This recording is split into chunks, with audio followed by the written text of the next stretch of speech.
Hello, everybody. Scott Golden here with Golden Opportunities Coaching, and welcome to May 1st, 2020. It's been a long April, hasn't it? Actually, been a long March, too. But anyway, for those that are new here, like, subscribe, comment below. If there's an audio you'd like to hear, please feel free to reach out and comment about that as well. We can usually get something done for you within 24 to 48 hours.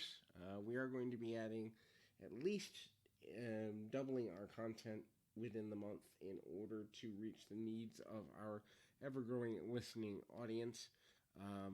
We've got 125 subscribers. I think that's pretty cool, and I'm happy to have all of you along for the ride. If you would be so kind as to share this with friends, because once we monetize, we are going to be giving some of our proceeds to the COVID relief efforts, so that is meaningful, I think, to all of us at this time. Anyway, today we're going to talk about how to deal with some of the positive sides of, of people that have diagnosed mental or emotional illnesses. Now, I tend to call mental illness emotional illness because that's what it really is. Unfortunately, and this is just an opinion aside, but I think it's a valuable one. The rise of the DSM, we're currently in DSM-5, has created a sickness-focused society instead of a wellness-focused society. If you want to find it, there's a disorder and an illness for everything now, right? And you can get a prescription, and you can get counseling, you can get therapy, and you can get all this for that. Now, not to say that I'm anti-talk therapy. Certainly, as a coach, I love talking with people, but I love talking to them about solutions rather than problems. In any event, one thing that I would say is that actual mental illness is less than is diagnosed. I think because the North American economy, especially the U.S. economy, is propped up by the medical field in general, and other than war, and I forgot what the other one is, but basically we're propped up by war, pharmaceuticals, and one other thing, and those are the three major industries. I think it's war, medicine, and legal are the three big industries in the U.S. Think about that. All of them come from a negative place, right? Like, war is pretty negative, and being sick is negative, and having to go through a legal battle is pretty negative. So our three biggest earners are all based in negativity, which is kind of sad. In any event, folks dealing with mental and emotional challenges do have some things they need for us to do for them, and also some things that they need to refocus on. So you can help them refocus, and also you can help them to kind of see themselves differently. You can see them differently too, which will help you help them. So a person with a mental or emotional illness is an individual who has to learn to push past their emotional state, right? If you got depression, if you got anxiety, if you got panic disorder, if you have other different things, what happens is you believe the definition of who you are, which actually will lead into our second point, but the definition of who you are is influenced by your mental or emotional state. So, and that's just not true, right? Like, if you're depressed, if you're sad, you're at war. You're at war within your own mind, and you're at war with how other people perceive you, and you're at war with how the world reacts to you, and you're at war with your ability to do basic daily living tasks, and you're constantly at battle. And so, first of all, my heart goes out to you if you're listening to this and you know someone or you are someone that has depression, anxiety, suicidal ideation, or any other diagnosed mental or emotional challenge. That being said, if you are a caregiver or someone who is a partner or a family member or a friend to someone who's struggling with this, the best thing you can do is help them to put on their war face, put on their war paint. We're going to get through this. We've got this. You've got this. You are capable. You can get through how you feel right now and get to another moment. Now, creating blurps of distraction, creating reasons to get up and move around, creating reasons to do things differently and look at things differently is essential. What happens is linking thoughts for a person who has an emotional struggle make their situation worse. So interruption of those thoughts is essential to recovery. So it's kind of like, have you ever slammed your foot in the door, and then someone comes along and makes a funny face and makes you laugh, and for a split second, for 30 seconds, you forget you're in pain?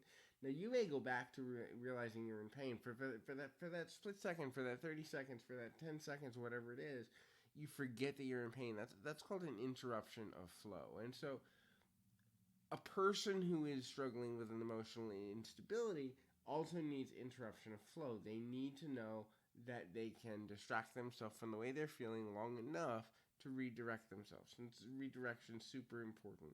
And so one of the things you can do for someone you love that struggles with emotional challenges is to redirect them towards anything else that's positive and progressive. Again, and I raised this in our first point, but make sure that person realizes and also embraces the fact that their diagnosis doesn't define them. One of the reasons I never went into traditional psychiatry, is because I don't believe in diagnosis as a helpful tool.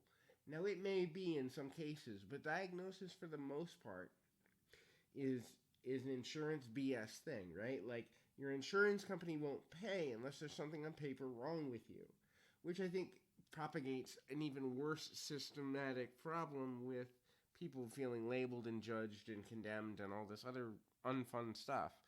So, if a person has a diagnosis, if they've been called anxious, if they've been called borderline personality disorder, if they've been called depressed, if they've been called suicidal, if they've been called whatever they're called, that doesn't mean that they don't have traits of that thing.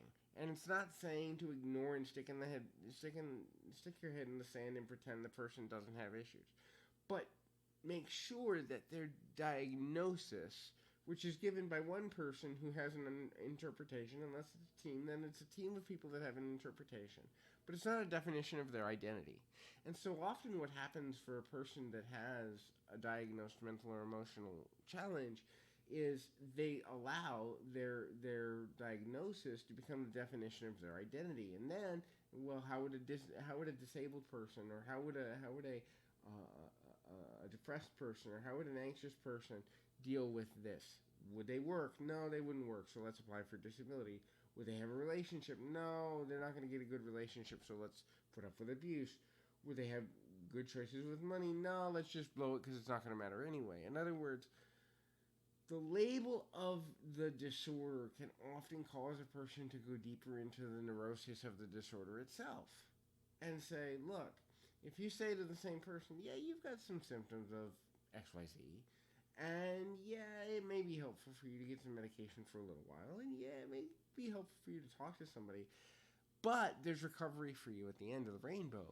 And you focus more on the recovery than you do the diagnosis, you're actually helping the person to remap in their brain, because by releasing the possibility of hope, different chemicals will be released in their brain. And so when you're talking to someone that's struggling, I'm not saying gloss over how they're feeling, but always redirect the conversation back to hope. Now, here's an interesting thing that a lot of people don't realize. Compassion. People with emotional instabilities have more than the average person. They also need more than the average person. One of the biggest problems that I see when people are trying to help a loved one is this phrase, I understand. Well, no, you really don't, because you're not in that person's head. It's so much better to say, help me understand. I want to understand. I'd like to understand. I don't understand. Help me to help you. That's respectful. But the I understand, I know what you're going through, it'll be okay, that very weak, flimsy, just to have something to say mentality, truthfully, does more harm than good. Because, yes, you may help the person feel better for 30 seconds. Yes, you may help them feel better for 5 minutes or an hour while you're right in front of them. But truthfully, because emotional instability shows up in every person differently. You don't understand, you can't understand, half the time they don't understand because it's affecting them differently in every moment. And so it's better to say, I want to be there with you. I want to take this journey with you. Help me understand what you're going through now. That gives them permission to talk about what they're comfortable talking about, also makes them feel less judged, less condemned. And I say this as somebody who has lived with people in traumatic situations, lived with people with various diagnoses, everything from anxiety to schizophrenia to major depressive disorder to I grew up with a parent with dissociative personality disorder, and I noticed over 30 years of experience here, folks, that when I treated them like they weren't broken, but I treated them like they were in recovery from something difficult, the recovery happened quicker.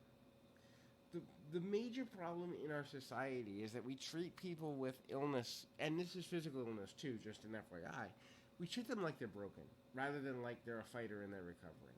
And when you shift to treating someone like they're a fighter and they're recovering, you give them hope without even realizing it. Because if you believe in their ability to recover, they can too. It's almost like you're giving them an emotional permission slip.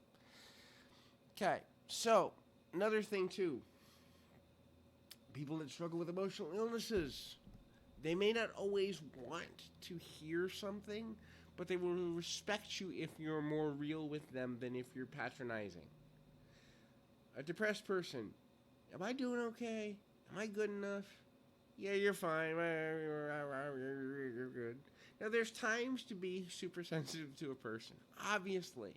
Like if they're in tears, if they're laying on the floor, if they're physically sick over how they feel inside. There's times to be exceptionally compassionate if a person is saying they want to harm themselves or someone else, if they've just harmed themselves, if they're in the middle of engaging in a harmful behavior. Certainly go out of your way to be extra compassionate and take into mind your surroundings. But when a person's pretty even keel and they ask you, am I doing okay? It's okay to say to them, well, I see improvement here and here and here, but you might want to work on this. They're going to respect your opinion more than if you lie to them and tell them they're good. But at the same time, don't yell at them about it. Don't sit there and say, no, you need to do this and this and this. Because at the end of the day, when you start to yell at them about it, they're like, but I'm trying and that's not good enough for you. And they're going to go deeper into the neurosis of their illness. So be real. Reality. You have things you can work on, but you're doing the best you can, and I see that. I value that, and you matter to me, and I love you regardless of what you're going through. Now, another thing too, it may not always look like a person with emotional or mental illness is someone that values what you do for them, because they don't know how to express it. Number one, here's the big one.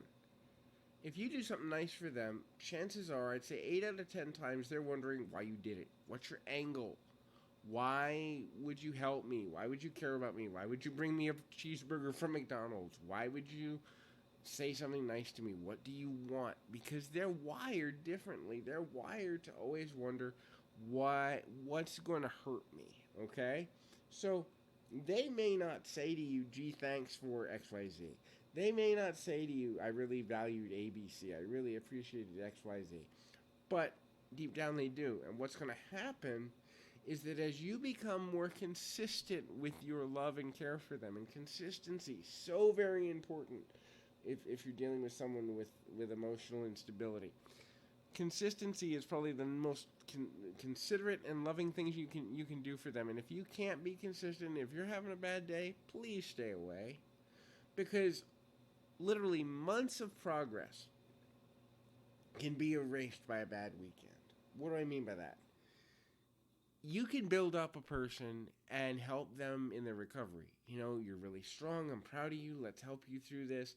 And then one explosion by you because you're exasperated or your nerves are raw, whatever it is.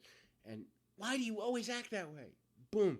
That's what that person who's struggling internally is going to focus back in on. They're not going to focus on the 99 times you complimented them. They're going to focus on the one time you put them down. And so it's important to realize that although they do value you, it's very hard for them to express. It's very hard for them to articulate in a manner that is consistent. And also, they feel like when they admit they value something, you're going to punish them and take it away. That is the most common thing. Well, if I admit that I like this, he's not going to do it again. If I admit that I appreciated this, she's going to take advantage of that. These are the types of things that a person with emotional instability struggles with on the inside. Now, here's an advantage to being a person who is struggling with one of these things, and that is they're active listeners. They're better listeners than the average person who's busy staring at their phone. They're going to value conversations more than a person who's attached to social media. They're going to care more about connecting with people because those connections are so rare, so few and far between, and so rich and valuable when they do happen, which means if you have a bad day or you have something you need to get off your chest, it's actually easier to go to somebody with an emotional challenge than it is to go to like your best friend who's happy. Because your best friend who's happy, no matter whether they admit it or not, is going to have some, even if it's 2%, resentment that you drag them down, that you were a buzzkill. And it's not going to be the first time you do it, obviously, but if you're always going to them when you have trouble, they're going to eventually go, man, every time I see you, it's another thing. Whereas a person who struggles with an emotional challenge, they're going to look and go, wow, they're not that much different than me. I can help them. I can feel like I can give back now because they're coming to me with something that I understand. And so believe it or not, when you go to somebody, and not dump on them. Now, let's be clear. You go and you broach where they are emotionally first. And you say, hey, I'm kind of dealing with something. What would you think about just having a conversation right now? Are you in a good space? And they say yes. And they say sure. And they say whatever. Now, they might just be saying that because they want the human connection and companionship, which is another thing. If you're dealing with somebody that has an emotional or mental challenge, one thing I would say is check on them every day. Even if it's 5 seconds of a text message, you doing okay? You doing good? You need anything? How you feeling? Do you want to go grab coffee? Like anything. I literally would take, and I want to break this down. You can change a person's life in under 5 minutes a week just by checking in once a day with a text message or an email. And I think sometimes we who are, especially in the helper field, but also people who are struggling with how to help someone that has, emotional instabilities, we feel like it's so much bigger than us and there's nothing we can do. Trust me, the consistency of knowing that someone's there can often, and does, and I can say this as someone who's worked suicide prevention, it can save lives. Because the most common thing I heard when I was working suicide prevention on a more regular basis, and I still have clients that I help with that, but the most common thing I heard when I was working lines over the years was, no one's ever there for me. And if you're the person that sends that one text or that one email or does the 5-minute daily phone call, check in, you're at least one person that's there when they have the day that everything falls out. You're the person they can turn to because you've shown consistency. And I know it's a busy life, and I know that it's hard, and I also know that we don't want to get burnt out with doing it, and it can burn somebody out. So if you're feeling burnt out, of course take a day off. But the days you're having a good day, going out of your way to check on someone who struggles mentally and emotionally, it's the same as like buying them their favorite dessert and a video game and a new car. It's that important and that impactful to them. The last thing I want to put forward is these are deep thinkers. So it's not that they don't care what's going on in your life, but when they don't jump up and down for joy that you got the new blue sneakers, or when they don't really care that like Bob looked at another girl when you were out at the bar, it's because those things that are superficial that you may care about that really matter to you because they're a part of your life, they're looking at you going, there's so much more to life, man. Like, what's the meaning of human existence? And what is love? And what is hate? And why are people so mean to each other? And how could we make the world a better place? These are the things a person with mental and emotional instabilities often thinks of, because they're trying to make themselves better, which means in their world, if they can make themselves better, they can make the world better. And if somebody would make the world better, maybe they wouldn't have hurt so much to begin with. See how that's a cycle and a circle a lot of times? So it's very important that you understand these are deep thinkers. These are individuals who struggle with trying to fit into less than or more traditional environments. In any event, this is Scott Golden, Golden Opportunities Coaching. I encourage you to comment below, send a message if you'd like a private session, and comment below if you would like us to make an audio just for you. We do that anonymously, but suffice to say, we relish doing that. In any event, keep your feet on the ground, your mind in the moment. Till next time, everybody.